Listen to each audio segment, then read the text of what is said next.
우리가 꿈꾸는 이상적인 영화 같은 결론을 한번 상상해 봤습니다. 이게 현실 세계에서의 성공일지는 모르겠습니다. 그런데 그의 삶은 그렇지는 못했습니다. 이미 우리가 결과로 잘 아는 것처럼 이집트의 총리가 된 결과를 알기 때문에 결국 하나님 믿으면 성공한다는 생각이 우리 안에 사고방식으로 내리에 꽂혀 있는지도 모르겠어요. 그래서 보통 수련회 가거나 집회에 가면 성공 사례, 교회 다니면 성공합니다의 1번 사례로 요셉을 이야기합니다. 봐라, 총리 되지 않았냐, 대통령 되지 않았냐, 그러니까 니네 열심히 공부하고 열심히 교회 다녀라.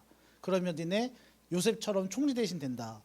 성공하는 방법을 알려주는 샘플이 바로 요셉이다라고 요셉을 잘못 해석해서 하나님이 함께 하시는 것이 중심인데 너 저렇게 되면 교회 다니면 헌금 많이 하면 열심히 하면 너 뭐가 결과가 될 거야를 우리 스스로에게 또 말씀으로 심어줄 때가 있다라는 것이죠. 예수님은 세상의 법을 따라 살지 않으셨습니다.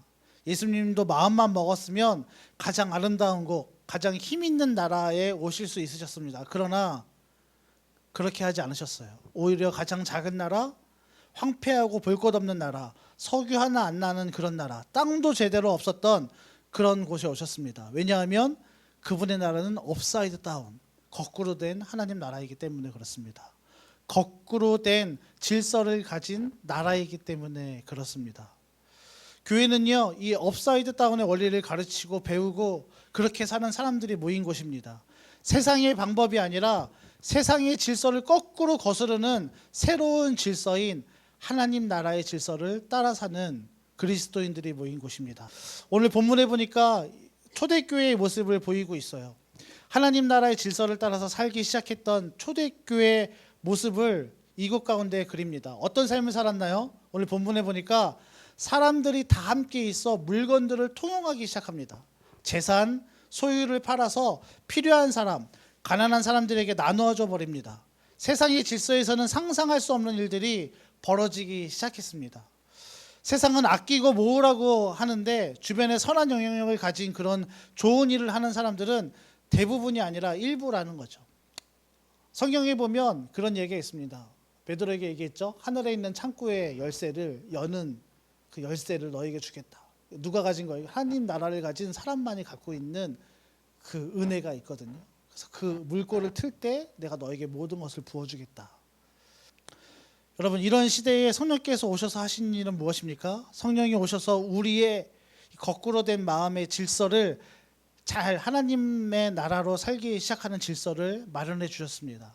성령님께서 오셔서 하신 일은 하나님의 백성이 세상 질서가 아니라 그분의 질서, 하나님 나라의 질서를 살게 하신 것입니다. 세상이 크다고 하는 것을 쫓아가기보다 하나님이 크다고 하신 일, 다시 말해서 가장 낮아지고 작아지는 삶을 쫓고 세상이 중요하다는 그 주장하는 부유함보다 하나님이 기뻐하시는 가난한 자가 되기를 소망하고, 또 세상이 사용하는 강해지는 방법 대신 하나님만을 의지하는 연약함을 선택하는 거꾸로 세상을 살게 하신 것이 바로 성령님께서 우리에게 하신 것입니다.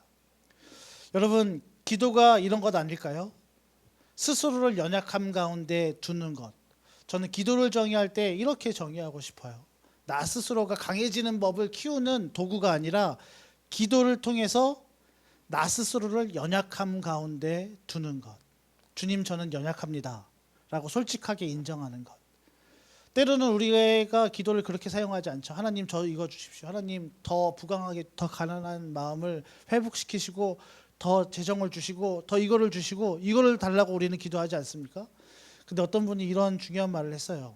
기도는 스스로를 연약함 가운데 두는 것, 그것을 인정하는 것이라고. 하나님, 저 연약합니다. 하나님, 저 힘이 없습니다. 하나님, 저 솔직하게 이런 사람입니다라고 인정하는 것이 기도래요. 세상에서는 방법은 많이 먹고 튼튼해져서 열심히 싸워 이기라고 가르치지만 굶고 앉아서 힘도 없이 그러라고 있으라고 하지 않습니다. 그러나 그리스도인들은 거꾸로 된 삶을 선택합니다. 스스로를 연약함 가운데 두는 것입니다. 그때 주님께서 우리를 도우시고 함께 하실 것입니다. 세상 사람들에게서 그리스도인들이 매력적으로 보이지 않는 이유가 무엇일까요? 왜 여러분들이 지나갈 때 여러분들이 있는 그 영역에서 세상 사람들은 여러분들을 보고 아, 하나님을 믿어야겠다. 아, 교회에 가야겠다. 아, 저 사람 정말 매력 있다라고 생각하지 않은 이유가 무엇일까요?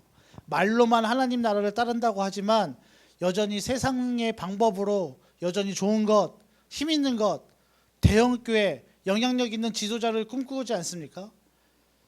여러분, 영향력 있는 지도자가 되는 것도 중요합니다. 할 일이 너무 많아요. 하나님의 일들을 할 수 있는 범위가 확장됩니다. 그러나 그런 일들을 위해서가 아니라 그냥 내 안에 있는 것을 배불리기 위한 대형교회 영향력 있는 지도자를 꿈꾼다면 다시 한번 우리 스스로를 돌아봐야 합니다. 버티고란 오늘 설교의 제목이 있습니다. 버티고란 무슨 뜻이냐면요, 비행기가 파일럿이 하늘과 바다를 구분하지 못하고 이렇게 하늘로 올라갔는데 하늘을 비친 바다가 하늘이랑 너무 똑같이 생겨서 위가 하늘인지 밑이 하늘인지 몰라서 매해 몇 명의 파일럿들이 바다에 빠져 죽는 일이 있다고 합니다. 그래서 하늘을 비춰서 땅이 너무 하늘처럼 생겨서 방향 감각, 중심을 잃어서 하늘인 줄 알고 위로 올라가는 줄 알았는데 알고 보니까 바다로 추락하는 경우가 1년에도 몇 해 있습니다. 그래서 이것을 버티고라고 합니다. 버티고. 무슨 얘기일까요? 우리의 믿음의 사람들도 이런 비슷한 삶을 살지 않은가라는 생각을 했어요. 하나님 나라의 시민으로서 권리는 누리려고 하지만 믿음의 태도, 우리의 신앙은 이 세상 죄인들보다도 못한 착각 속에 사는 사람들 아닌가. 저는 이런 삶을 믿음의 버티고 현상이라고 이야기합니다. 세상 기업이나 교회 역시 추구하는 것도 똑같이 커지는 것이고 힘이 있어지기를 원합니다. 세상의 교회나 똑같아지고 싶어지고 하는 마음, 또 나에게 피해가 가는 것은 피하고 싶은 마음들, 그 사람이 연약한 사람, 가난한 사람, 병들고 힘없는, 성경에서 말하는 약자인 고아와 가부일수록 그런 사람들은 내 걸 나눠줘야 하니 그런 사람들 옆에 있는 것을 피합니다. 버티고의 삶을 살아가는 사람들. 저는 그런 사람들을 이렇게 부르고 싶어요. 짝퉁 그리스도인. 여러분, 그런 삶은 별로 매력적이지 않습니다. 여러분, 진품이 아니면 진짜랑 똑같지만 매력을 느끼지 못합니다. 왜냐하면 싸구려 모조품이기 때문에 그래요. 세상만큼의 전문성이나 실력도 없으면서 그저 흉내만 내는 세상 사람들의 눈에 그래서 교회가 매력 없어 보이게 됩니다. 하나님 나라를 이 땅에서 살아내려면 어떻게 해야 될까요? 교회의 본질이 우리 가운데 회복되기를 소망합니다. 싸구려 모조품이 아니라 하나님 나라의 삶을 이 땅 가운데 살아가는 여러분 되시기를 소망합니다.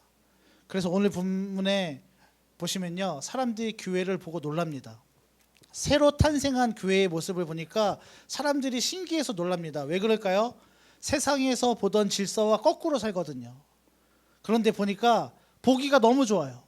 그래서 저 사람들을 보면서 매력을 느끼고 저 사람의 무리에 가고 싶어하는 마음이 드는 것이죠. 저는 우리의 교회가 그런 교회가 됐으면 좋겠습니다.